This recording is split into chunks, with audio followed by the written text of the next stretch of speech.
তো জীবনে বরকত কিভাবে আসবে, প্রোডাক্টিভিটি কিভাবে বাড়াবেন, যে অল্প সময় অনেক কিছু করতে পারেন, কিভাবে করবেন আমি কয়েকটি পরামর্শ দিতে চাই এবং আমার ব্যক্তিগত অভিজ্ঞতা আছে। আর এই পরামর্শগুলো হাদিসের আলোকে কয়েকটি কাজ করতে পারেন আপনার প্রোডাক্টিভিটি বাড়ানোর জন্য। আলহামদুলিল্লাহ, আমি আমার বাসায় আমার ফ্যামিলির সদস্যদের এটার উপরে উদ্বুদ্ধ করেছি, তারা আমল করে। আপনি কিছুদিন এটা করে দেখেন, দেখবেন আপনার জীবনে কি পরিমাণ বরকত এসেছে। আমার বয়স 21 বছর, সকাল থেকে রাত পর্যন্ত সময়টা কিভাবে প্রোডাক্টিভ ভাবে কাটাবো, আমার টাইম ম্যানেজমেন্ট কেমন হবে, খুব দরকারি একটা প্রশ্ন করেছে। প্রোডাক্টিভিটি আমাদের জীবনে বরকত, এটা অনেক গুরুত্বপূর্ণ একটা ব্যাপার।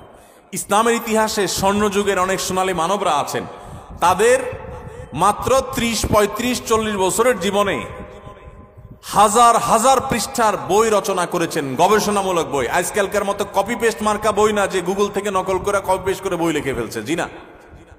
তখন গুগল আর নেট ছিল না, লাইব্রেরি থেকে পড়াশোনা করে নিজেরা গবেষণামূলক গ্রন্থ লিখেছেন। 10 ভলিউম, 20 ভলিউম, 30 ভলিউমের এক একটা বই, এক একটা আলমারি হয়ে যাবে। 30-40 বছর বয়সে এত বড় বড় বই লিখে ফেলেছেন। আর আমরা অনেকে আছি 30-40 বছর বয়সে ওই বইগুলো পড়েও শেষ করতে পারবো না। তাদের জীবন অনেক